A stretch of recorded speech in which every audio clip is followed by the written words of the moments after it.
Hi, welcome to the Jewish People's Podcast by JPPI. I'm Yaakov Katz. The world is moving on multiple fault lines at once, and at rare moments in history, those fault lines converge in ways that reshape global politics. Right now, we are in such a moment. In Iran, we're all watching in awe as waves of mass protests testing the regime like never before continue. They raise fundamental questions about the stability of the Ayatollahs, the future of the regime, and what the U.S. will and should do next. Is this another cycle of repression and recovery for this clerical system, or is it something more consequential? As we're recording this on Tuesday evening here in Jerusalem, the question still lingers. What will President Trump's next move be? Will he attack, or will he sit on the sidelines? At the same time, the U.S. has just executed one of the most traumatic foreign policy actions in recent decades. A Delta Force operation in Venezuela captured President Maduro and his wife and brought them to the United States to face federal charges. The successor of Maduro, who will that be? Who will Trump throw his weight behind? The vice president, the opposition figures, and what will happen to the oil in Venezuela? Is that even something we should be thinking about?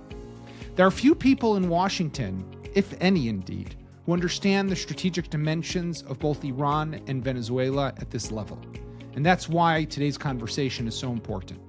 My guest today is Elliott Abrams. He's the former special representative for Iran and the former special representative for Venezuela, both roles that he held during the first term of Donald Trump as president. He's the former deputy national security advisor to George W. Bush.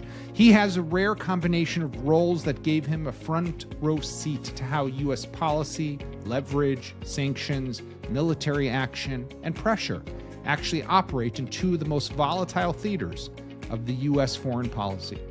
Today, we'll talk with Elliott about what's really happening inside Iran, what the protests mean for the regime, for the region, for Israel, and the U.S. options. We'll dig into this extraordinary moment in Venezuela, how the U.S. came to capture Maduro, and what comes next for the people there, and for the region, and for the America's global strategic competition, China, Russia, North Korea, and others. Also, what does this tell us about Trump's worldview, about what's happening in the Republican Party, America first, those who claim that sometimes the president is Israel first? What does this mean about the future of his presidency? It's not just about headlines. This is a conversation about how power is exercised in the 21st century, when old rules are breaking down and history sometimes moves faster than we expect. Stay with us. Elliott, it's always a pleasure to have you on the podcast. As always, thank you so much for joining. And, you know, when I reached out to you, I guess it was last week, Venezuela was obviously in the headlines, and it seemed that, you know, that was the big story, the taking of President Maduro and the impact that's going to have on the United States. And I was kind of thinking, okay, I mean, the Iranian protests were just getting going, and who's a better person to kind of talk about maybe the combination between Venezuela and Iran? But as we speak now, midweek, I mean, Iran has obviously overtaken Venezuela in terms of what we should be thinking about. But I want to also talk about Venezuela because I think there is there's a bigger picture here.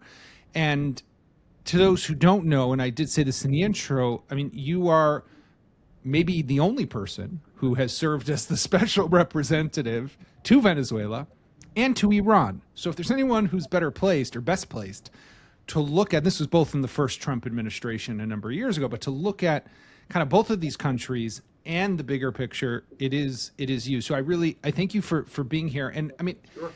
For the lack of, no one really wants to make predictions, and it's difficult, especially in instances like this. And I always urge people with some humility when it comes to trying to forecast what's going to happen, when a regime will fall, when it might not fall. Israelis have also bad experience with that, so we should try to stay away from it. But you are looking at what's happening. So if we stay at that kind of bigger, the higher altitude, I mean, there's so much happening, and we're just 2 weeks into the beginning of the year. I mean, what are we to make of this confluence of events in two different hemispheres? The first thing we learned from this is something that should have been clear anyway. Trump is no isolationist. He's willing to use force, and this will not change. Indeed, if it is correct, and it is predicted now, that he loses control of the House of Representatives in the November elections, then he'll be able to do even less domestically and will focus more on foreign relations. So that's not going to change. We also learned from Iran that his focus on the Western Hemisphere, which is a significant thing, which was in the national security strategy, is not to the exclusion of concern about the rest of the world, including the Middle East. So we're seeing a president who wants to be a significant, even dominant figure in world politics. I think, of course, he didn't create this Iran situation. He didn't create the timing. But the juxtaposition is very striking. And I think if you go back to the beginning of this, just a few weeks ago, he's kind of talked himself into a corner. Yeah. The rhetoric has been so strong that should he do nothing in Iran, should there be more tweets and comments to the press and no action whatsoever, he will have made himself into what I'd call an Obama-like figure, thinking of Obama and the Red Line in Syria. And Trump's well aware of that, so I don't think he's going to do that. I think he's going to act in some way. And I just want to, for our listeners and our viewers, we're speaking, it's 5 p.m. in Israel on Tuesday. It's 10 a.m. on Tuesday in Washington, D.C., where you are, Elliott. So all of this is as relevant as the moment we are right now. And by the time people might be listening to this, it could be that the United States has already taken some military action. But I do want to pull at that thread for a moment because the president very early on, and what's striking to me was 2 weeks ago when Prime Minister Netanyahu was at Mar-a-Lago. And this was, the protests hadn't really started. Netanyahu came there talking about the renewal of the nuclear program, what they would do, and the renewal of the ballistic missiles, what they would do. And Trump outside told the cameras, if they build the nuclear program, act quickly. If they do the ballistic missiles, also act. But on regime change, we're not doing that. I'm paraphrasing, but that was pretty much the language. Fast forward a week or so, 10 days, and suddenly Trump is tweeting, we're locked and loaded if they are going to be violent and kill protesters. They've now killed thousands, right? The numbers fluctuate, whether it's 2,000, 10,000, but there are thousands who have been killed. And Trump is now saying, just before we jumped on this call, he tweeted, help is on the way. So it definitely seems like that's coming. Is this out of a place, in your view, suddenly he's on board for regime change? Or is it, I got to be tougher than Obama and Biden were? And let's remind people, Obama was there in 2009 for the Green Movement. Biden was there in 22 for the Freedom Life Woman, the hijab head covering movement. Right. Both of them stood on the sidelines. What's Trump's angle? Well, this is a really interesting question because in Venezuela, I've been quite critical of Trump's willingness to work with the regime that's in place. He decapitated it. Maduro is gone. But everybody else is still there and running the country. And he doesn't seem to be in any rush to change it into a democracy. Now, this is Tuesday. On Thursday, the head of the Democratic opposition, Maria Corina Machado, will visit the White House, and we'll see how that goes. And maybe his support for the opposition forces will grow, maybe. But it is very striking because he has been allergic to the phrase regime change. Yeah. And really not interested in the promotion of democracy anywhere except Iran.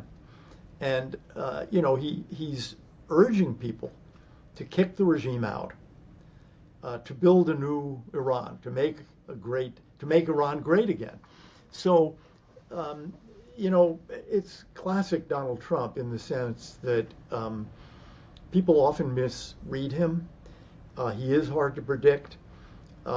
He is not, linear and ideological in his thinking, and this, just looks like a case where he has decided for whatever reason, and it's not clear to me anyway.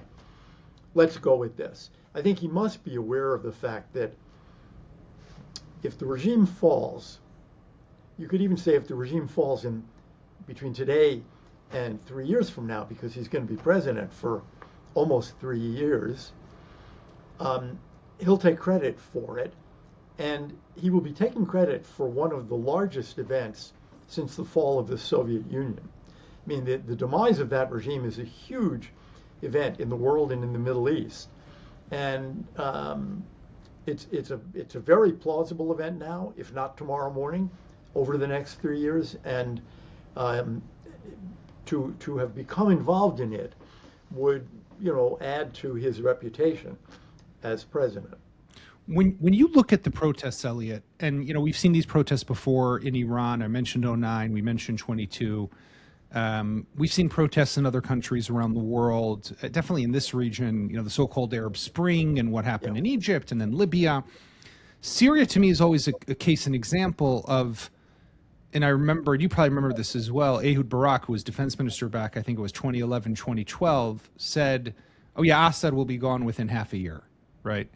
And Assad stayed in power for another 12 years, right? Yeah.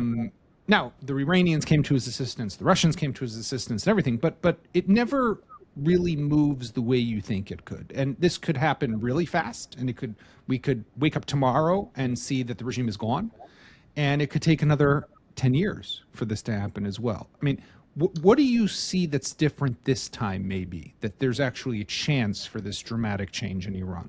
Some things are new and make us optimistic, but one isn't. The things that are new, is there any opposition leader? There hasn't ever been one. Now there sort of is, and it's Reza Pahlavi, the Shah's son. I will admit that's been a surprise to me. I've known him for a while. I like him. I respect him. But it seemed that he didn't have all that much support internally. Well, now he does. Right. I mean, now, people are chanting his name and holding up photos. And I was struck by one thing watching him on TV. He sits there wearing a suit or wearing a white shirt and a tie.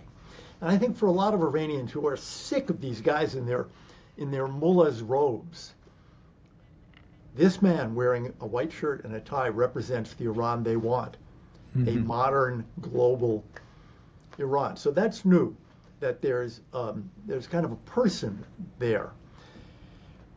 It's also new that this did not begin with the university students. It began with the Adversaries. That's another very good sign. It has lasted now for 3 weeks. That's another good sign. I think the part that is not a good sign, so far, no visible cracks in the security forces. Right. Now, I can make an argument that, they haven't called out the army. Why not? It's a conscript army, and you might be urging people in the army to shoot people they know, people like them. So rely on the besieged, rely on, obviously, the Rev Guards. But maybe the army doesn't want to be involved in this, and maybe they're afraid to involve the army. And maybe if they involve the army will either say no or will turn against the regime. Maybe. So far, we've not seen that. Where have you seen now maybe it's happening, but seen the refusal or defection of any, army base or unit? Boy, if that ever happens, or if that is happening, that's a terrible sign for the regime. But so far, I don't think we've seen it. Right. Is it telling to you, Elliott, that Trump has not met? I mean, you mentioned Venezuela, and we'll get there in a moment, that he's just meeting Machado this coming Thursday. And I saw another interview that you did where you basically said, and you kind of just said this before, right? He takes out Maduro, and then he says, okay, we're working with the vice president. But you had an opposition leader who won, according to the voting, it seems 70% of the vote, and it was stolen from her and her party. So why was it? So now finally he's meeting her. Is it telling to you that on Iran, Trump has not met with Pahlavi? hasn't brought him into the Oval, hasn't done a photo op with him, said, I'd like to see you in charge?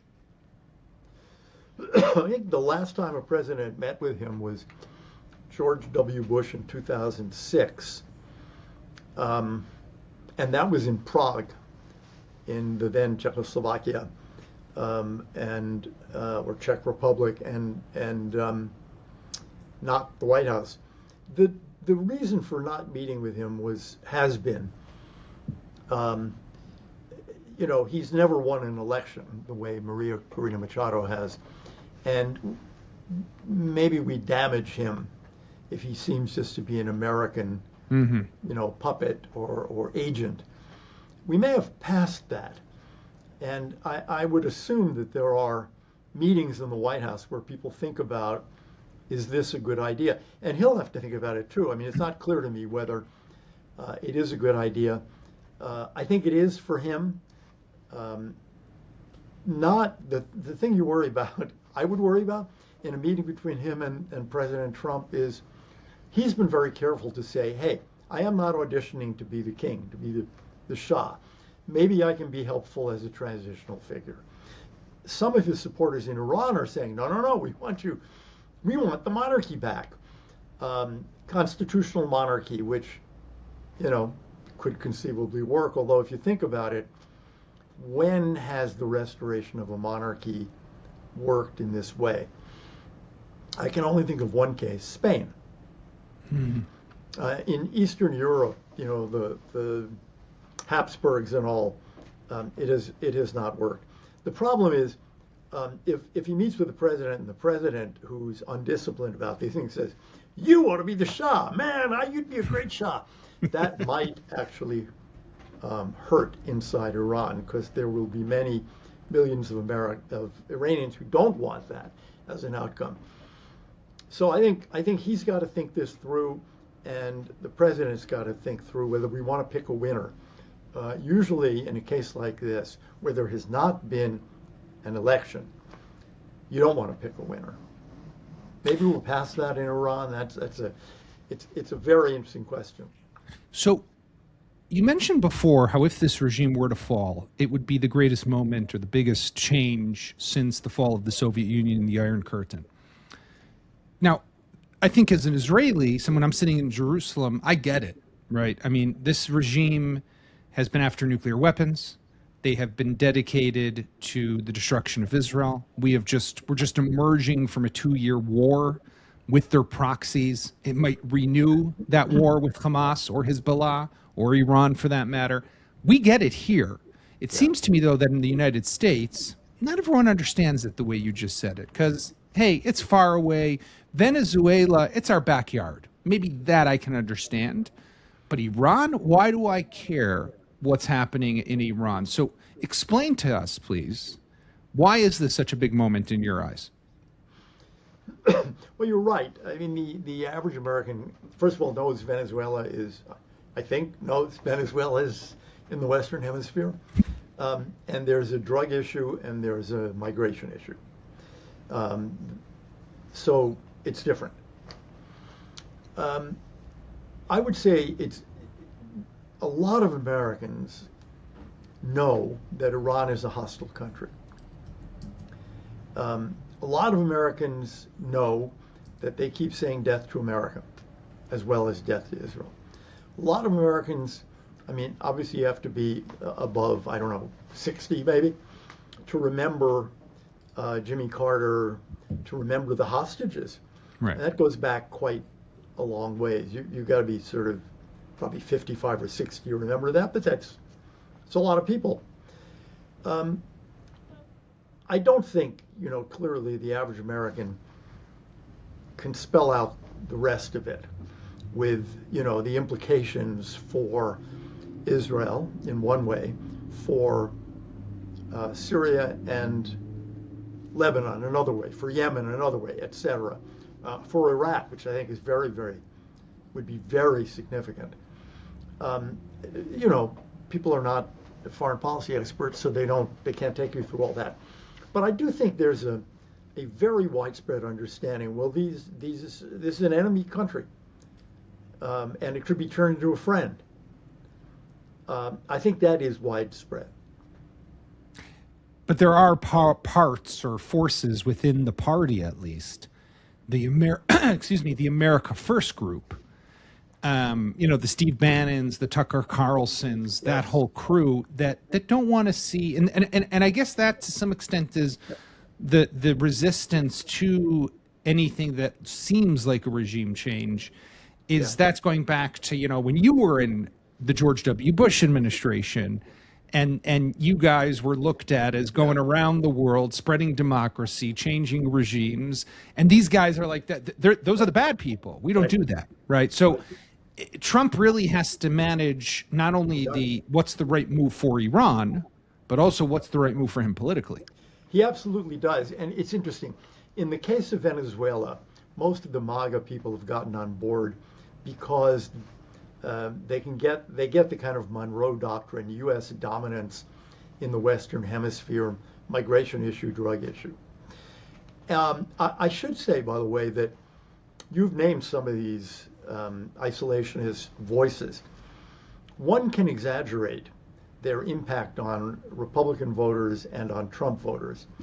There are some recent polls that suggest that Trump voters are pretty satisfied with his foreign policy, with Venezuela, with the general idea that America is a more active and more dominant country. There's even poll data, suggesting should the United States help defend Taiwan if China? Yes.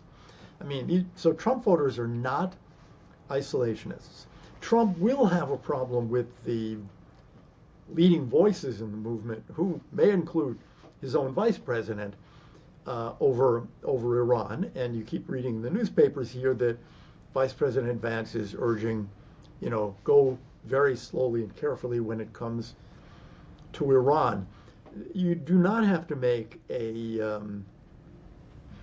if you will, a principled argument about democracy in Iran to argue for regime change there. You can do it on realpolitik grounds. This is an enemy country. It is saying death to America. It is in league with Russia and China and terrorist groups that are anti-American, Hezbollah, Hamas. So you can make a straight realist argument for why a change in government there is very much in the interest of the United States. And I'm sure if the president does intervene, that is the argument that will be made. The president, even in the tweet you were mentioning, never uses the word democracy. In the context of Venezuela, it's been striking. He uses the word elections, but not the word democracy, or human rights. That seems to be, getting back into his view of the neocons, George Bush, foreign intervention, regime change. So he's careful about that. Mm-hmm. But it will be interesting if he does intervene in Iran. It'll be interesting to watch Vice President Vance, and it'll be interesting to watch some of those voices like Tucker Carlson, Steve Bannon, who have been generally unhappy with the way foreign policy is moving in this second term. I had a conversation, by the way, with Steve Bannon back in November, and Iran did come up, and he was, I said to him, I don't understand. He was against what Israel did back in June and saw it as Israel dragging America into a war. And I said, but I mean, I don't understand something. Iran is just as much a threat. I mean, they say wipe America off the map, or down with the great Satan. I mean, just as the same way they say about Israel. Yeah. He's like, yeah, but we didn't have to do it now, right? They weren't on the verge of a nuclear weapon. He throws out this article that said they were like 18 months away. So I said, but Steve, I mean, he's an intelligent guy, from my conversation with him. Yep. Explain to me, though, so you want us to wait till the day before they have the bomb? I mean, and let's say we missed that day. Like, I mean, where does this make sense? But still, he kept on repeating this. You dragged us in, and that just gives you kind of a insight into the way they think. I mean, I want to ask you, Elliott, when you think of the collapse of the regime, and we don't know how it would be replaced and who would replace it and what would happen. Right. But the proxies right now must be nervous, right? Hezbollah was getting about $1 billion a year, at least up until everything that's been going on over the last 2 years. Hamas was the recipient of a lot of aid. The Houthis were getting a lot of aid. The Iranian militias in Iraq. How dramatic is this for the Middle East, for Israel's security? Well, if this regime falls, I would actually say when it falls, although as you said at the beginning, when could be 10 years from now, or it could be a week from now. But when it falls, it's very dramatic for Israel. It certainly weakens Hamas and those other Palestinian terrorist groups. For a long time, it was Islamic Jihad, PIJ, that had the deepest relationship with Iran. Okay, so they're weaker. Hezbollah, your northern neighbor, which is creating real problems internally in Lebanon today, still, is immediately weakened and significantly weakened.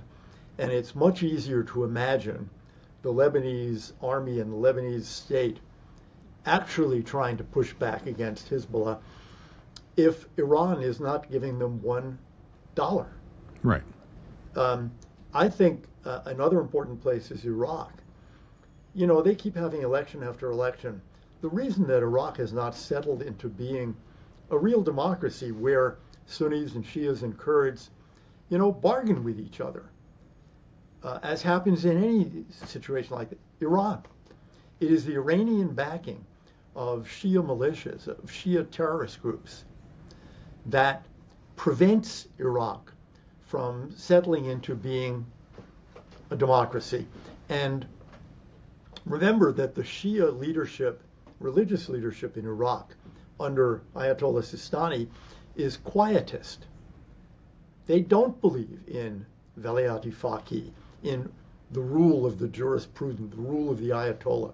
So Iraq would be a very different place, and Yemen as well. So in all of these places, the worst forces, the ones that are most anti-Israel, would be significantly weakened. It's not that they would disappear overnight.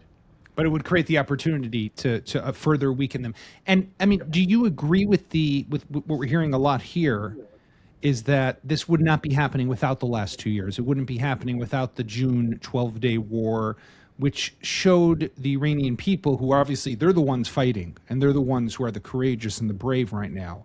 But it showed them that their regime not only is a bit of a paper tiger, but also has really wasted tens of billions of dollars on these programs, whether nuclear, ballistic missile, air defense, that have now gone down the drain and have been significantly degraded, or if not destroyed. And this helped pave the way to this massive uprising. Yeah, I mean, look, as you were saying a few minutes ago, there are precedents, 2009, 2014, the Women, Life, Freedom, Masa Amini uprising. But this one, I think, is more dangerous for the regime because of God, there's a great word in Spanish that we don't have in English, desprestigiar, to deprestige someone, to take the prestige away. That's what happened to the Ayatollah because of what Israel did. I mean, think about it. You put tens of billions into this nuclear weapons program, and who destroys it? Okay, coup de grace by the Americans, but that was after this country that's a tenth the population of Iran, this little country of Jews. The Jews were able to do this to the Ayatollah. So it was last year, tremendous loss of prestige, and showed, as you're saying, the Iranian people, and that is why you hear those slogans today. No Gaza, no Hezbollah, Iran, Iran, Iran. This is a nationalist uprising. And the regime has lost the nationalist argument, which also lost the religious argument. I think, maybe the regime does not fall. But what we are seeing is a decline in the prestige of the Ayatollah and the Ayatollahs, plural. It is less a theocracy. And and I think particularly after he dies, will be less a theocracy and more, assuming the regime doesn't fall, after he dies, it'll just be much more of a straight military dictatorship. Yeah, there'll be another guy with the title supreme leader, but he won't be supreme. This Ayatollah Khamenei had the ability to say to Soleimani, for example, to the Revolutionary Guards, yes, no, yes, no. The next one is not going to be a supreme leader. And the loss of the theocratic argument, the religious argument for the regime, is yet another weakening of the regime. And I think it'll be interesting to see if there's any, again, probably would wait for his death, but any resistance from the religious establishment, from any ayatollahs, there has been in the past, to the way the nation is being run. When you look at the global scale, so Venezuela, an ally of Iran, of Russia, of China, of North Korea, if Iran were to go, the regime were to fall, what does this mean for the bigger strategic picture? Like, what, if you're Putin or you're Xi or you're Kim Jong-un, I mean, how are you looking at this right now? What are you saying to yourself? I think a couple of things. Venezuela probably worries you a little bit less because you could say, well, that's the Western Hemisphere. Okay, Trump is saying America is going to be dominant there. Sure. I think they would worry about the military display that they saw and recognize that it is a pretty awesome display and one that I don't think either of them could actually duplicate. But if Trump goes ahead and acts in Iran, then I think the people who are saying, there's a kind of tilt in world affairs with, I think this has been the Chinese view, with China rising and the Western alliance or the Americans declining, you'd have to reconsider that. Not only because China has some interest in the Western Hemisphere that Trump may well want to go after, starting with Venezuela, but maybe there are some other places too, diminishing their sway in, say, Brazil. But now he seems to want to be a dominant force in the Middle East also. So this is really pushing back, particularly against Russia. It'll make the Chinese rethink. Now, there can be some negative impact. For example, if the regime survives in Iran, and even if it becomes more of a military regime, it may want that nuclear weapon even more than it did a year or 2 or 5 ago, because it may think, this is all we've got. This is our only possibility. It's the insurance policy. And he might say to himself, well, okay, I'm not going to be a great power, and I'm not going to be a global power right now. I'm going to be an Asian power, and the way that starts is by taking Taiwan. So there might be some repercussions that we need to watch out for that are negative. Although in the case of Iran, again, they've got to believe now that if they do start to reconstitute the nuclear program, for example, you will know, the United States will know, and Israel and the United States will act. Acting the second time is a lot easier.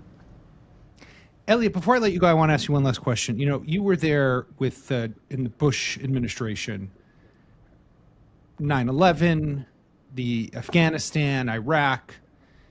These things happen out of the blue for a president sometimes, right? Presidents come in, they have ideas, of course, they have agendas, they have visions, they have a domestic agenda, they want to move away from foreign policy, right? I mean, George W. Bush was somewhat like that as well. Donald Trump Bush was until 9/11. He did not plan. Exactly. And Trump also. Trump is like, America first. We got ICE issues in Minneapolis or whatever. We're about immigration. We're about the economy. But what's happening in the world is just, it takes over. I mean, what is the lesson here? You've been with a few presidents in your time. I mean, what's the lesson here for these leadership? For this leadership, whether, I think it probably applies all over. it doesn't always go the way you think it's going to go. You know, there's an old Yiddish expression, which is basically, man plans, God laughs. You make your plans, but, you know, it's what Harold Macmillan once said about what controls your prime ministership. He replied, events, dear boy, events. And I think that's right, that certainly for the United States, with its global position and leadership of what we used to call the Western world, events, what will China do? Putin's invasion of Ukraine, potentially the fall of the Iranian regime, but last year the Iranian nuclear program, the Gaza war. There's just no avoiding it. You can try, as George W. Bush planned, to be a domestic policy president. It's not going to happen, and obviously it has not happened to Donald Trump. The position of the United States since the Second World War is such that every president is very quickly a foreign policy president. Yeah. Fascinating. Okay. Elliott Abrams, always a pleasure, always insightful. Thank you very much for being with us. Thank you, Yaakov. It's been a pleasure.